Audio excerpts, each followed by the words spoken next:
دالة اليوم أيها الأصدقاء دالة قوية جدا، تعالج جدول يحتوي على مبالغ.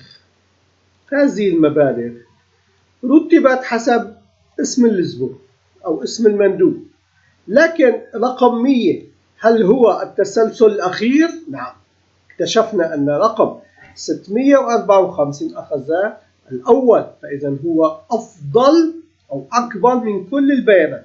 لنغير ونضع هنا 1000. نلاحظ أن الدالة هنا أخذت تسلسلات جديدة لأن 1000 هي أكبر. إذا أعطيناها 50 نلاحظ أنها أصبحت أقل.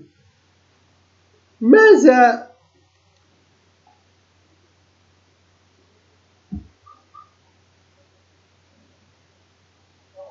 يعمل هنا؟ لماذا؟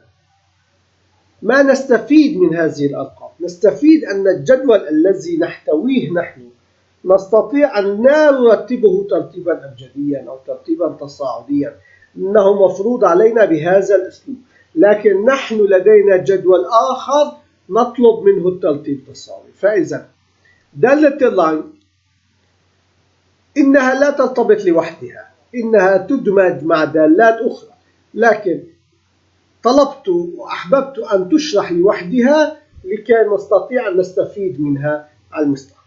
نلاحظ أنها ترتبط بما هو موجود في البي 6 وتقول الرقم الموجود في هذا المجال في هذه الخلية ما هو ترتيبها في المجال كله من بي 2 إلى بي 6.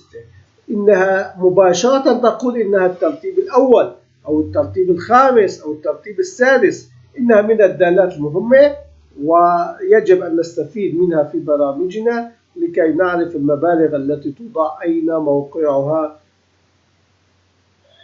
من التسلسل التصاعدي ومن هي الأكبر ومن هي الأصغر. نلتقي غدا إن شاء الله في برمجة جديدة، وأرجو أن تستفيدوا من هذه الأفكار بشكل أكبر.